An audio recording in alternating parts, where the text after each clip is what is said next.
Still a couple of little things that can still be improved, obviously, in terms of the actual technical things. Like right here, right now, you're actually exposed, right, to the person who is right here. And it's a walk peek, and it's a close peek to the wall. And there's obviously, like, if you're on your own, you're slow and mid, you definitely want to be a little bit further away, and we'll take your time and kind of clear those angles. So you're taking your time, which is good. So we'll give you that one. But the way that you peek it is a little bit on the weaker side. Other things to think about too. What would be another reason why we'd want to peek a little further away from this wall? I have a ghost, and they could be closer. Like a classic or something. Yeah, weapon advantage is definitely another thing. What about how many angles you're exposed to right now? Yeah, quite a bit. Yeah, like this one right here too, you're still exposed to it. This one right here, exposed to it. Because you're so close to the wall, you're exposed to this corner right over here, right? Yeah.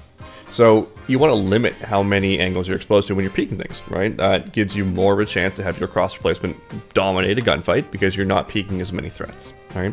So when you're going into this spot right here, you should have it in your mind that, you know, there's danger, right? There's a car coming at you 300 miles per hour on the left-hand side. We can't just ignore that, right? Yeah. It could hit us. So that's just like little things like that are blaring still. Small mistake here. I noticed this happens when you set an idea or a thought for your head. You're like, I'm going to clear this corner. And you're like, I'm going to put 100% of my effort into clearing that corner. It's like, great. What about this? What about this? What about this? What about this? What about this? Yeah. Right? Don't go here until you've done the order of operations steps while you're clearing everything else out. Direct your eyes to here. Are we in a rush? No, we're not in a rush. This is the big key here. If you had 10 seconds left, I would not be clearing all these angles. Right? Just to give you an example. If I were to be running to A and I need to get the bomb down, there's like 10 seconds left, and I'm right here, I'm probably going to just quickly glance at this. I'm not going to full clear it, take my time to make sure it's good, and then go into that spot. I got to haul ass, right? So if you've got this much time, that's an eternity. It's an eternity. You got way more time to just make sure that you slow down. Clear this corner like you intend to, right? Clear this corner like you intend to. Not really great, but like clear this corner like you intend to. But add the extra steps. Just make sure that the whole thing is good. If you want to learn how to play Valorant properly, you have to start scrimming the game. Well, what if you don't have a team? The best way to do it then is through our Coach 10-Man program. In our program, we give you detailed map guides, tips, strategies, live feedback coaching, and VOD review coaching, all for an extremely affordable price. Check out our Patreon Master Coaching today. I'm certain we've talked about this before, but I want to reinforce it. This doesn't make sense. Look at your team's buy right now. What's the reason for this buy? Did we forget that we won? I think I bought like that because I really like using all my util on KJ, especially on attack, on Haven specifically, and I didn't think I needed to full buy up. Why did you think you didn't need a full buy up? I'm not sure. There could be a few reasons why. Maybe you think that you need to be the primary util person sort of thing, and like everyone else will buy up around you. Problem is with that thought is that you're playing ranked. If we're playing in a 10-man, then maybe, and having util could be a good thing. I would say in ranked, and this might be blasphemous to some other content you might have heard, but gun takes priority. Why do you think gun should take priority over util? Like gun and armor. No, people play like deathmatch. Yeah. If you have a gun and armor, then you're more likely just gonna win. More specifically, your time to kill goes significantly up when the opponent team has less money. So if I have full armor and they're shooting all over the place and they hit legs and stuff like that, or hit me in the chest, my time to kill is significantly higher with the armor as the buy. And with the gun, I'm probably going to be able to kill them faster. It's all about TTK. We may fall into the trap where it's like, if we buy utility, we're supporting our teammates. We can also support our teammates by shooting everyone else in the face. And this is where I bring up the whole KISS protocol, and I've talked about it a few times. Like, keep it simple. You won pistol, let's buy the weapon. Some people will come back to me and say, well, if you save this round, then you can buy the following round. It's like, okay, well, why bother winning pistol at all? The point of winning pistol is so that you have a statistically higher chance to win the following round. Why are we making it a 50-50 chance to lose this round? That we should be winning 100%.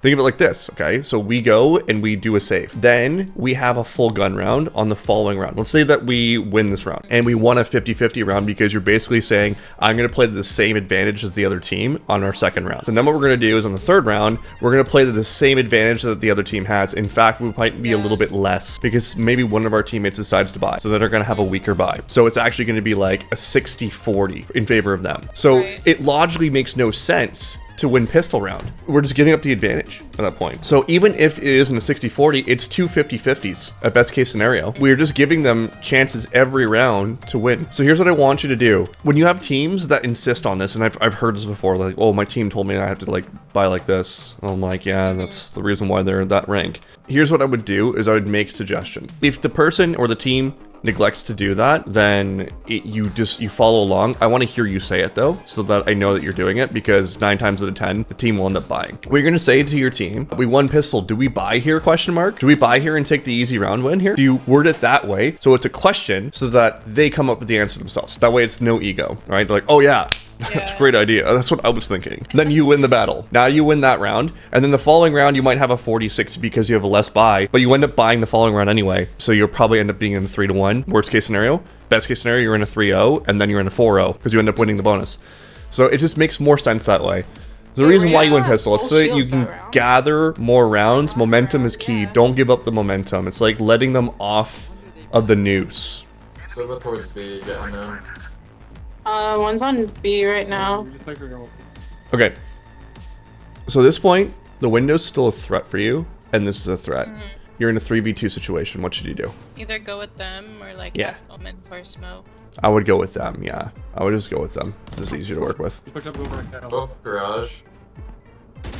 One enemy remaining. Nice, guys. Thanks. Great job. My only concern is what if they're a window, right? Yeah. Now you're between 2 threats, Oh my god. as opposed to just one if you just back off towards your teammate. Cool thing about this rank is that these guys will give you gifts all the time. Literally Chris fucking Kringle, okay? You're in 4v5. I want you looking for a 1 now. Try to find a pick anywhere, right? So here comes your opening. It's coming in a second. So we died here. So now it's 3v5. So now it's like we're gonna lose. So now I get to go for 1s. That's already Okay. C. Boom, there's your 1.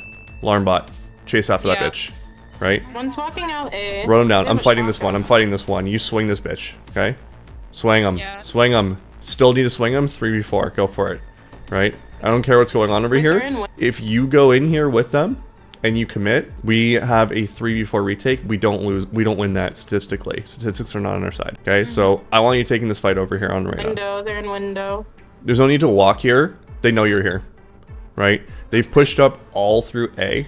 They've pushed up through window and conceivably has seen that B is safe, right? There could be someone in garage at this point. There could be someone in B. So this can't be a threat. The only place they can cross their place where you're going to be is right here. So the cat's out of the bag. There's no walking here. There's no like, okay, let's be super secretive about going towards C. Like we've already had fights going on here, right? So logically it doesn't make sense to be walking back if you're deciding to go the more passive route and not fighting this Reyna in this situation. Top takeaways from this VOD. Just be like, I need to practice how I'm picking angles still. Like the first round where I'm like not playing to my advantage, but playing to theirs. Peeking with the close. guns. Yeah, peeking close. Yeah. I think you also need to add a little layer of trust in yourself. Okay. Just go with it. And even if you end up being wrong, it's okay. It's an investment, right? So you just learn from your experience. Learn from your experience, learn from your mistakes. Awesome, possum.